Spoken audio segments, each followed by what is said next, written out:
ರಾಜ್ಯದಲ್ಲಿ ಕಾಂಗ್ರೆಸ್ ನೇತೃತ್ವದ ಸರ್ಕಾರ 1.5 ವರ್ಷದಲ್ಲೇ ಜನರ ಹಿಡಿಶಾಪಕ್ಕೆ ಒಳಗಾಗಿದೆ ಎಂದು ಬಿಜೆಪಿ ರಾಜ್ಯಾಧ್ಯಕ್ಷ ಬಿವೈ ವಿಜಯೇಂದ್ರ ಟೀಕಿಸಿದ್ದಾರೆ. ಬಂಟ್ವಾಳದಲ್ಲಿ ಸುದ್ದಿಗೋಷ್ಠಿಯಲ್ಲಿ ಮಾತನಾಡಿದ ಅವರು, ಸಿದ್ದರಾಮಯ್ಯ ನೇತೃತ್ವದ ಕಾಂಗ್ರೆಸ್ ಪಕ್ಷ ಸಂಪೂರ್ಣ ಭ್ರಷ್ಟಾಚಾರದಲ್ಲಿ ಮುಳುಗಿದೆ. ವಾಲ್ಮೀಕಿ ಹಗರಣದ ಕುರಿತಂತೆ ಮುಖ್ಯಮಂತ್ರಿ ಸಿದ್ದರಾಮಯ್ಯ ಅವರು ಸದನದಲ್ಲೇ ಒಪ್ಪಿದ್ದಾರೆ. ಮೈಸೂರು ಮೂಡಾ ಹಗರಣದಲ್ಲೂ ಸಿದ್ದರಾಮಯ್ಯ ಅದೇ ರೀತಿ ಹೇಳಿದ್ದರು. ಆದರೆ ಯಾವುದೇ ಪರಿಹಾರ ನಿರೀಕ್ಷೆ ಮಾಡದೆ ನಿವೇಶನ ಹಿಂದೆ ಕೊಟ್ಟಿದ್ದಾರೆ. ಮೊದಲು ಪರಿಹಾರ ಕೊಡಿ ಎಂದಿದ್ದ ಸಿದ್ದರಾಮಯ್ಯ ಈಗ ಪರಿಹಾರ ಕೇಳದೆ ಹಿಂದಿರುಗಿಸಿದ್ದಾರೆ. ಈ ಮೂಲಕ ತಪ್ಪು ಮಾಡಿರುವುದನ್ನು ಒಪ್ಪಿಕೊಂಡಿದ್ದಾರೆ ಎಂದು ಹೇಳಿದರು.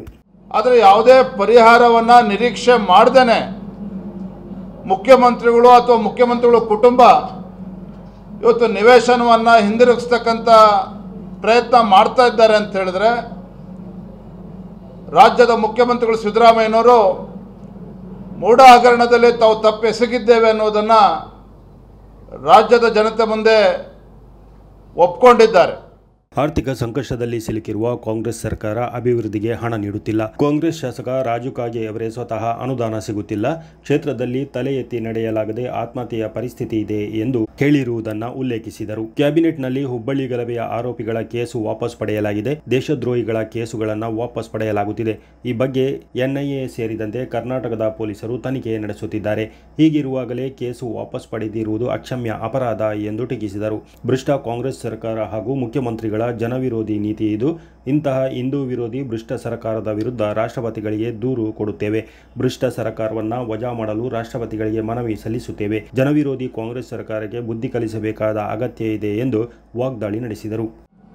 ಹಾಗಾಗಿ ಇಂಥ ಹಿಂದೂ ವಿರೋಧಿ ಸರ್ಕಾರ, ಇಂಥ ಭ್ರಷ್ಟಾಚಾರದಲ್ಲಿ ಮುಳುಗೋಗಿರ್ತಕ್ಕಂಥ ಅಭಿವೃದ್ಧಿ ಶೂನ್ಯ ಸರ್ಕಾರ, ಇಂಥ ಭ್ರಷ್ಟ ಮುಖ್ಯಮಂತ್ರಿಗಳ ವಿರುದ್ಧ ಮುಂದಿನ ದಿನದಲ್ಲಿ ರಾಷ್ಟ್ರಪತಿಗಳನ್ನು ಭೇಟಿ ಮಾಡಿ, ಗೌರವಾನ್ವಿತ ರಾಷ್ಟ್ರಪತಿಗಳನ್ನು ಭೇಟಿ ಮಾಡಿ ಇಂಥ ಭ್ರಷ್ಟ ಮುಖ್ಯಮಂತ್ರಿ, ಇಂಥ ಭ್ರಷ್ಟ ಸರ್ಕಾರವನ್ನು ವಜಾ ಮಾಡಬೇಕು, ಈ ಮನವಿಯನ್ನು ಕೂಡ ನಾವು ಮಾಡೋರಿದ್ದೇವೆ.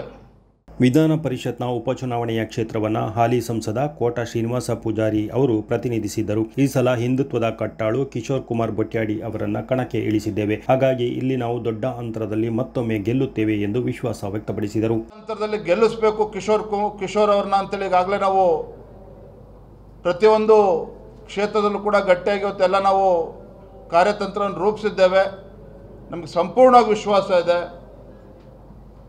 ಗೌರವಾನ್ವಿತ ಕೋಟಾ ಶ್ರೀನಿವಾಸ ಪೂಜಾರಿ ಅವರು ಪ್ರತಿನಿಧಿಸಿದ್ದಂಥ ಈ ಕ್ಷೇತ್ರ ದೊಡ್ಡ ಅಂತರದಲ್ಲಿ ಭಾರತೀಯ ಜನತಾ ಪಾರ್ಟಿ ಮತ್ತೊಮ್ಮೆ ಗೆಲ್ತದೆ ಅನ್ನುವ ಸಂಪೂರ್ಣ ವಿಶ್ವಾಸ ನಮ್ಮೆಲ್ಲರೂ ಕೂಡ ಇದೆ. ಉಭಯ ಸದನಗಳ ವಿಪಕ್ಷ ನಾಯಕರಾದ ಆರ್ ಅಶೋಕ್, ಛಲವಾದಿ ನಾರಾಯಣಸ್ವಾಮಿ, ಉಸ್ತುವಾರಿ ಡಾಕ್ಟರ್ ಸುಧಾಕರ ರೆಡ್ಡಿ, ಜಿಲ್ಲಾಧ್ಯಕ್ಷ ಸತೀಶ್ ಕುಂಪಲ, ಜಿಲ್ಲೆಯ ಸಂಸದರು, ಶಾಸಕರು, ಇತರ ಮುಖಂಡರು ಪತ್ರಿಕಾಗೋಷ್ಠಿಯಲ್ಲಿ ಉಪಸ್ಥಿತರಿದ್ದರು.